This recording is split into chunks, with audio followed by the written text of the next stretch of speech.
Dans cette vidéo, je vais te montrer comment ajouter de la couleur, des images, des emojis dans tes cartes d'idées faites avec Mindomo. Alors, admettons que tu as la tablette et tu ouvres Mindomo et tu te retrouves avec une carte qui n'est pas la tienne, probablement faite par un autre élève d'une autre classe. Alors, simplement, ce que tu fais pour retrouver ta carte d'idées à toi, c'est que tu vas devoir reculer, si on veut. Alors, pour reculer, tu vas en haut à droite de l'écran. Oups, excuse-moi, ma tablette a changé. En haut à droite de l'écran, tu vas appuyer sur la flèche qui va vers la gauche. J'appuie une fois. Et là, tu retrouves toutes les cartes d'idées qui ont été faites récemment avec cette tablette-là. Alors, nous, c'était le verbe être. Alors, je vais l'ouvrir. Pour l'ouvrir, j'ai simplement appuyé sur le titre. Je retrouve ma carte d'idées. Je peux faire des zooms, hein? En utilisant mes deux doigts, je peux zoomer, zoom in, zoom out. OK? Agrandir ou réduire l'image. Alors, je veux te montrer que tu peux aller rajouter, j'ai dit, des images. Alors, pour ce faire, admettons que je voudrais rajouter une image à cette branche-là. J'appuie sur ma branche. Je vais en haut à droite dans plus. Je sélectionne en bas image. Et là, tu vas sélectionner, évidemment, tu ne vas pas mettre des images de la caméra. On pourrait sélectionner image Mindomo. Il y a différents types d'images ici. OK? Là, dans le cas présent, c'est le verbe être, le temps présent, il n'y a pas beaucoup d'images là. Ah, tiens, on pourrait mettre l'horloge, admettons, juste pour... j'ai mis l'horloge. Et quand j'ai terminé, pour sortir de là, j'ai simplement à appuyer n'importe où sur ma carte d'idées, mais pas sur une branche, à l'extérieur. Et là, je suis sortie.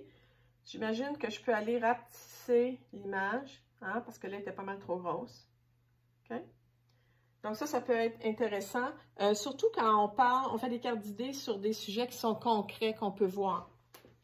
Tu peux aussi aller changer, admettons, les couleurs ou les polices de caractère de tes branches, de ton texte. Alors, mettons futur, j'appuie sur, en haut à droite, il y a comme un rouleau de peinture. C'est la 4e icône. J'appuie dessus.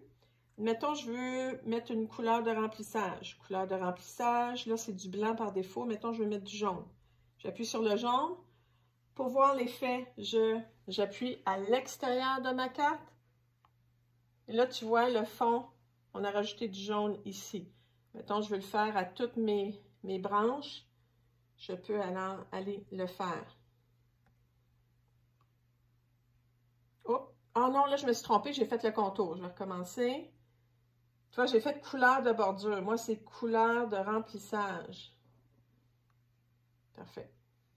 Donc, c'est sûr que tu peux rajouter beaucoup de couleurs, beaucoup de formes avec Mindomo. Évidemment, l'idée, c'est d'apprendre, d'aider ton cerveau à mémoriser les choses. C'est pour ça qu'on fait des cartes d'idées. Donc, je t'invite à ne pas passer tout ton temps à mettre des couleurs juste pour t'amuser, là. Le plus important, c'est le contenu, hein? C'est les informations. Mais ensuite, effectivement, moi, j'aime beaucoup rajouter de la couleur et des images. Mais en premier, tu rentres ton contenu. Ensuite, s'il reste du temps, tu peux aller rajouter des images. Je vais juste aller voir. J'appuie encore sur le plus. Tu peux aller rajouter des icônes. Donc, il y a quelques choix d'icônes. Alors, je vois qu'il y en a même plus que ça. Si on appuie sur...